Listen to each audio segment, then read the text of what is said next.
Hey everybody, it's Jason Blaha here, and now that my 3 obligatory videos are done for the day, it's time to talk about current events in the online fitness community, and Mr. Tappy Paul's Nova here is on a rampage tonight. Somebody wants a walk. Somebody wants a walk. I'm going to have to walk him as soon as I'm done with this video. Well, come on, come in. Come in. Well, come on up here. Who's a good boy? Who's daddy's good boy? You want to get on the camera? Come on. Come on. No? Okay. Yeah.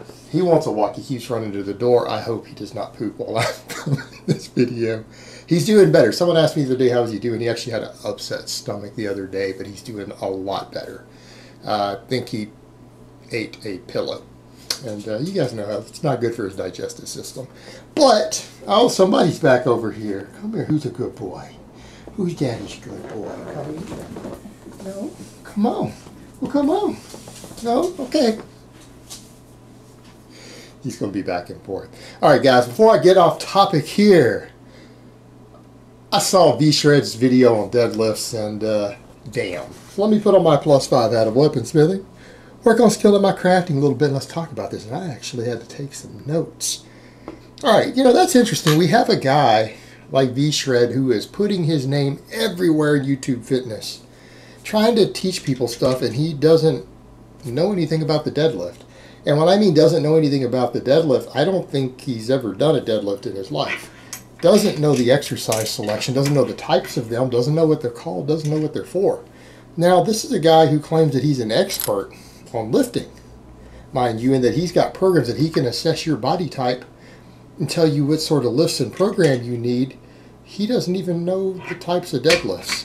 And what I mean is, he said there are 3 types of deadlifts, and they all have specific goals, and he didn't get the names right.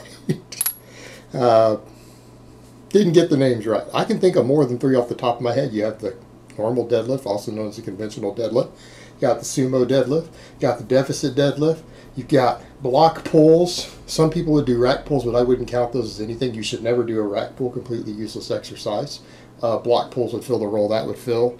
Did we get deficits? Stiff legs. There's 5 right there. Yeah, that's 5 off the top of my head if we throw rack pulls out. Although the Romanian deadlift isn't actually a deadlift, and we'll get into that. But here's the thing. The first one that he demonstrated was the conventional deadlift, but he calls it the Romanian deadlift. Now, incidentally, he called the Romanian deadlift the stiff leg deadlift when he got around to that, but we'll get to that in a minute. He called the conventional deadlift, also just known as the deadlift. Like if you say deadlift, it's automatically assumed that you mean the conventional deadlift unless you say otherwise. We sometimes throw in the word conventional to avoid confusion, but you know, just like other traditional exercises, the conventional deadlift, hence the word conventional, is the deadlift. It's like the press. Anyone who's been training for a really long time, if you say the press, everyone knows what that is. It means a standing overhead press off your chest that you lock out overhead with a barbell with your knees locked, right? It's called the press. Now we call it the strict standing press. Just like we have to call the conventional deadlift the term we use for the deadlift now. But he called it the Romanian deadlift. And he said, you know, things about it that you can use the most weight on it. Actually, use the most weight on block pulls. But that it builds the most muscle because it releases the most testosterone and it burns the most calories. So it's probably the best form of deadlift for losing fat and gaining muscle. I don't necessarily know about the losing fat. You're not going to burn that many calories deadlifting. Probably going to burn more calories on a bike, and I'm saying that as someone who loves the deadlift. The deadlift is my favorite exercise.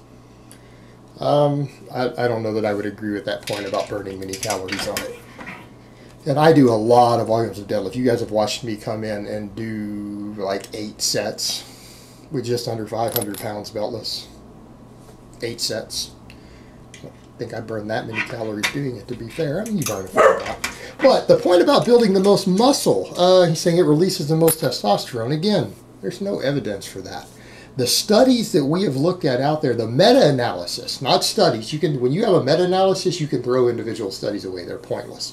The meta-analysis concluded before that testosterone and growth hormone release as a result of training has no correlation with the amount of muscle you gain. Doesn't matter. Doesn't matter at all. Those particular hormones, those transient fluctuations post-workout are irrelevant to the amount of muscle growth you get. Now, does it recruit the most potential muscle fibers? Yes. However, I would say that for some people, depending upon your anthropomorphology, did I say that correctly? My pronunciation's pretty bad because I was deaf as a kid. But that being said, the overall deadlift, the conventional deadlift, is probably the best one for overall muscle mass gains, particularly in your back. And by your back, I'm talking about the entirety of your back, your spinal erectors, thoracic erectors, latissimus dorsi, mid-traps, and glutes, which is kind of one of the things he got wrong. He pointed out that another one is better for your glutes, that a couple of them are better for your glutes.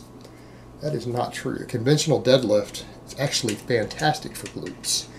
Arguably, for some people, depending upon limb lengths, the deficit deadlift might be better.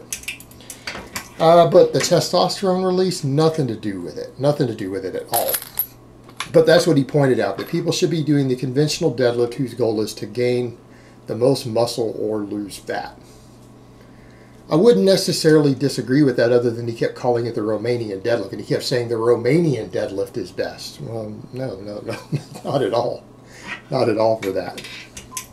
The Romanian deadlift is an assistance exercise at best. All right, he then went on to talk about the sumo deadlift, but the way that he set up and demonstrated his sumo was actually more what we would call a hybrid. Some people might call that a sumo. I wouldn't count it as a sumo. Sumo, your toes need to be all the way out. All right, it's all about your hip rotation. He had his toes somewhat forward. Go watch any top power lifter who pulls sumo. Go watch Dan Green, who set records with the sumo deadlift. His toes are all the way out, and the plates land within an inch of his shoes. All right, your toes are way out wide. That is why you do the sumo, to reduce range of motion. Now, he actually did understand that you reduce the range of motion on it. The problem is that he didn't understand the point of the sumo deadlift. He said, well, the sumo deadlift is for people who have bad backs. I'm going to go out on a limb and say that V-Shred is not qualified to give advice to people who have bad backs. And what's the one thing I always say? Do not ask people on the internet for training advice. If you have a bad back, you need to consult a specialist. Do not ask me how to deadlift. Do not ask me how to squat if you have a back injury. Now, incidentally, there have been people who've pulled 700 and 800 pounds who have broken their backs before, who have successfully pulled 700, 800, even conventional, after breaking their back. It has been done. It has been done. But again, I wouldn't recommend that anyone go to the internet. Don't come to me for advice on that. Definitely do not go to V-Shred for advice on that. If you have a major back injury, you need to rehabilitate that injury. And just switching to the sumo is not your solution. Who should be doing sumo deadlifts? Competitive powerlifters who are going to compete with sumo. It cuts down the range of motion. If you pull more weight sumo, meaning you train both sumo and conventional, and you're going to compete in powerlifting, the sumo deadlift would be your choice. Someone like Stephanie Cohen, perfect example. And oftentimes shorter people. Stephanie Cohen says she can pull at least 50 more pounds, if not more, sumo versus conventional, but she trains both, just to fill in any weak gaps. She is, pound for pound, possibly the strongest woman on the face of the earth right now. She admits she deadlifts a lot more sumo. Dan Green, another example. Strap-on Destiny, aka Alpha Destiny, probably pulls a lot more sumo than he does conventional, based upon what we've seen. Oftentimes short people, because of the height of the plates are up higher on them already because of the relative height of the bar to the plates. A lot of shorter individuals tend to pull more sumo because it turns it into even more of a partial. It cuts range of motion down. So in many cases, they can pull more in competition. However, the conventional will generally build more muscle and more strength. because the reason you're able to pull more sumo is the trimmed down range of motion combined with slightly different muscle activation. It uses slightly less hamstring, slightly less spinal erector. And what he said, it doesn't activate the hamstrings very much. Oh no, that is incorrect. The hamstrings are a primary mover. Let me repeat that. The hamstrings are a primary mover in the sumo deadlift. It is slightly more quad dominant. You do use more quad and more hip on the sumo deadlift. So for someone who's a really strong wide stance squatter, sometimes they're a little more distributed to pull better sumo also, depending upon your hip structure. But again, you will build less back. You will build less glute, in my opinion. I think a conventional is a better glute exercise, arguably. The sumo deadlift hits more quad, more hip, slightly more hip dominant. And it's a shorter range of motion. Therefore, again, in some cases it's easier. But that shorter range of motion can reduce overall muscle activation. That's why for a lot of people, the deficit, which increases the range of motion, if it can be performed safely for your anatomy, in some cases is a better mass builder. Also, arguably, because you have to use slightly less weight, because you have to pull it through a longer range of motion. So slightly less weight for the same number of reps for the same number of muscle activation, you recover faster. There's less axial loading. Because that's the other thing you have to remember. Anytime you load weight on the spine, there is an additional recovery that you have to factor in. So again, the sumo, this is one reason it loses out also, trimming down that range of motion, even though you might be using more weight, different distribution into different muscles, but also if you're using more weight on it, it's harder to recover from. Because again, compression of the spine, axial loading. You have a finite amount of that you can handle on a weekly basis and still recover appropriately. You've got to monitor these things. But for most people, I would never recommend the sumo deadlift. For people who aren't planning on ever competing in powerlifting, I don't know that I would really recommend it as an exercise at all. Because most people are trying to get stronger, trying to build muscle. It's the reason you're lifting weights. Conventional deadlift's a better choice. It is a better overall choice, particularly if you're already squatting. You don't need a quad dominant deadlift if you're doing barbell squats. And if you're serious about gaining muscle, if you're serious about gaining strength, if you're serious about improving your athleticism, you are barbell squatting already. The final one that he mentioned, he called it the stiff leg deadlift, but then he demonstrated a Romanian deadlift. See, because that's the thing, a Romanian deadlift is actually an eccentric based deadlift. It's not a deadlift at all because you don't touch the floor. A normal deadlift, a conventional deadlift, and a sumo is a concentric based exercise.